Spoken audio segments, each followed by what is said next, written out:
सत्यनाम संप्रदाय के प्रवर्तक समर्थ सतगुरु श्री जगजीवन साहब के कमल रूपी चरणों में कोटि कोटि बंदगी करते हुए मैं 4 पावा 14 गद्दी 36 महंत तथा 33 भजनानंदी महंतों को भी सादर बंदगी करता हूँ तथा कोटवा धाम के वर्तमान पीठाधीश श्री नीलेंद्र बख्श दास साहब को बारंबार बंदगी करते हुए मैं आप सभी दर्शकों को सादर बंदगी करता हूँ। जैसा कि आप सभी जानते हैं, समर्थ सतगुरु श्री जगजीवन साहब का जन्म संवत 1727 सन 1671 में बाराबंकी के सरदाहा नामक ग्राम में हुआ था। उनका जन्म जिस समय हुआ उस समय भारतवर्ष में औरंगजेब का शासन था। औरंगजेब एक खूंखार शासक था। वह तलवार के बल पर पूरे हिंदुस्तान को इस्लाम में तब्दील करना चाहता था। इस क्रम में उसने 1659 में यानी अपने भारत में उसका शासन 1658 से शुरू होता है, तो 1 वर्ष बाद 1659 में अपने बड़े भाई दारा सिकोह को उसने मृत्यु के घाट उतरवा दिया और जल्लादों द्वारा उनका सिर कलम करवा दिया तथा उसके बेटे का भी सिर कलम करवा दिया, क्योंकि दारा सिकोह सनातन धर्मावलंबी प्रेमी था और उसने अनेक उपनिषदों तथा महाभारत का फारसी में अनुवाद कराया था। इसके पश्चात 1661 में उसने दारा सिकोह के मित्र सरमद शाह, जो एक फ़कीर थे और सभी धर्मों का आदर सम्मान करते थे, उनको भी 1661 में जामा मस्जिद में बुलाया और इस्लाम के ख़िलाफ़ दुष्प्रचार करने के आरोप में उनको भी जल्लादों द्वारा उनका सिर कटवा दिया। उनकी समाधि या मज़ार आज जामा मस्जिद में सीढ़ियों के पास में स्थित है। इसके पश्चात उसने तत्कालीन सिखों के नवे गुरु तेग बहादुर को अपने दरबार में बुलाया और उनको इस्लाम कबूल करने के लिए बाध्य किया, लेकिन वे अपने लक्ष्य से नहीं हटे और इस्लाम कबूल करने से मना कर दिया। इसके एवज में उसने उनके 2 शिष्यों को भी 2 या 3 शिष्यों को मौत के घाट उतार दिया। एक को गर्म तेल के कौड़ते कड़ाह में डलवा दिया और दूसरे को कई अंगों को काट काट करके मृत्यु दंड दिया। लेकिन गुरु तेग बहादुर, जो कि सिखों के नवे गुरु थे, उन्होंने इस्लाम कबूल करने से मना कर दिया कि अपनी क्रूरता के हद में उसने 24 नवंबर 1675 को उसने लाल किला के सामने गुरु तेग बहादुर का सिर कटवा दिया। आज उसी स्थान पर शीशगंज गुरुद्वारा चांदनी चौक में स्थित है।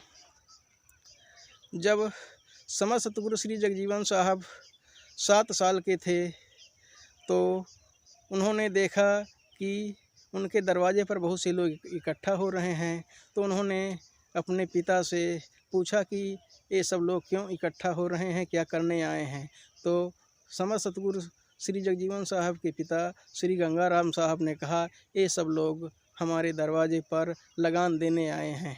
यह लगान इकट्ठा करके दिल्ली के बादशाह औरंगजेब के पास जाता है। तो उन्होंने कहा कि हम लोग तो अवध क्षेत्र में रहते हैं, हमारे राजा श्री रामचंद्र जी हैं, हम उनके अलावा किसी को टैक्स नहीं देना चाहते।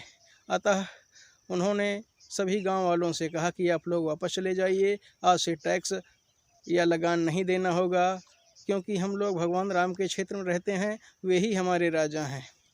समर्थ सतगुरु श्री जगजीवन साहब के वचन सुनकर गांव वाले अत्यंत खुश हुए और उन्होंने कहा कि प्रभु श्री जगजीवन साहब साक्षात नारायण के अवतार हैं, वे हमारी रक्षा करेंगे, इसलिए हम इन्हीं का कहना मानेंगे। और सब लोग अपने घर को चले गए।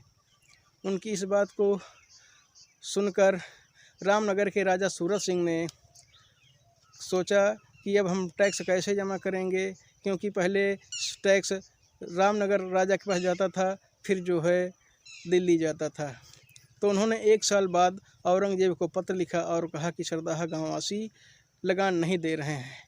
इतना सुनकर के औरंगजेब आग बबूला हो गया और उसने दिल्ली से 14,000 मुग़ल सेना को भेज दिया और कहा कि सरदाहा गांव को लूट लो और उनकी धन संपत्ति को तहस नहस कर दो।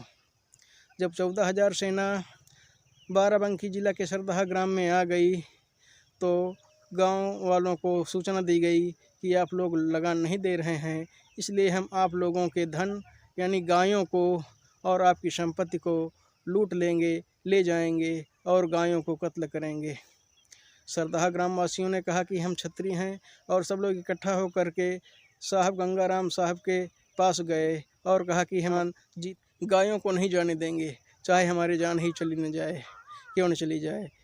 इससे सब लोग संगठित होकर के मुग़ल सेना से लड़ने का फैसला किया। तो समर्थ सतगुरु श्री जगजीवन साहब ने कहा कि हम भी आपके साथ चलेंगे। तो लोगों ने कहा कि तुम अभी बच्चे हो, आप मत जाओ, हम लोग लड़ेंगे। लेकिन साहब नहीं माने और उनके पीछे पीछे वे भी गांव के बाहर जहां पर युद्ध हो रहा था वहां पहुंच गए। पहले तो मुग़ल सेना ने क्षत्रियों के ऊपर तीर तलवार तोपों से हमला किया। इधर से क्षत्रिय लोग भी बंदूक तीर तलवार से सामना कर रहे थे, लेकिन मुग़ल फ़ौज की तोपों के सामने वे ज़्यादा देर टिक नहीं सके और भागने लगे। तब समर्थ सतगुरु श्री जगजीवन साहब ने युद्ध भूमि में सींग से बाण बनाया और उस पर मंत्र के प्रभाव से अग्निज्वाला बैठाकर मुग़ल फ़ौज के ऊपर चला दिया। इससे पूरी मुग़ल सेना जलने लगी। मुग़ल सेना में हाहाकार मच गया और वे वापस भागने लगे। तो मुग़ल सेना के सेनापति ने कहा कि हमारी सेना तो 14,000 है, बहुत बड़ी है, और अब कौन इनकी तरफ आ गया है जो कि हमारी सेना वापस भागी जा रही है और चिल्ला रही है। तो उसने हाथी पर चढ़ कर के देखा तो उसको ज्ञात हुआ कि एक छोटा सा बालक है और वह उसके सामने नज़र नहीं टिकती, ऐसे लगता है कि करोड़ों सूर्य चमक रहे हों। उनके इस प्रभामय शक्ति को देख करके पूरी मुग़ल सेना से उसने कहा कि आप लोग अस्त्र शस्त्र छोड़ करके उसकी शरण में जाओ, यह कोई मनुष्य नहीं देवता है और हम लोग उसका सामना नहीं कर सकते।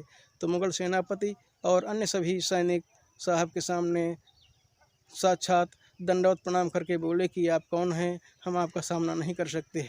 तो साहब ने कहा, साधो राजपूत जात हमारी, राम नाम का तेगा बांधे कृष्ण नाम कटारी।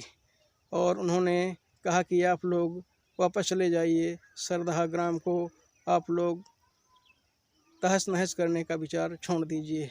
उसके पश्चात मुग़ल सेना वापस दिल्ली चली गई और साहब भी अपने घर को आए, जिससे सभी लोग सरदाहवासी प्रसन्न हुए और साहब को अद्वितीय शक्ति इस संसार के रचयिता को साक्षात प्रणाम करके अपने अपने घर में आनंदपूर्वक रहने लगे। इसी के साथ मैं अपनी वाणी को विराम देता हूँ और आप सभी को सादर बंदगी करता हूँ। Subscribe now for more videos. Thank you.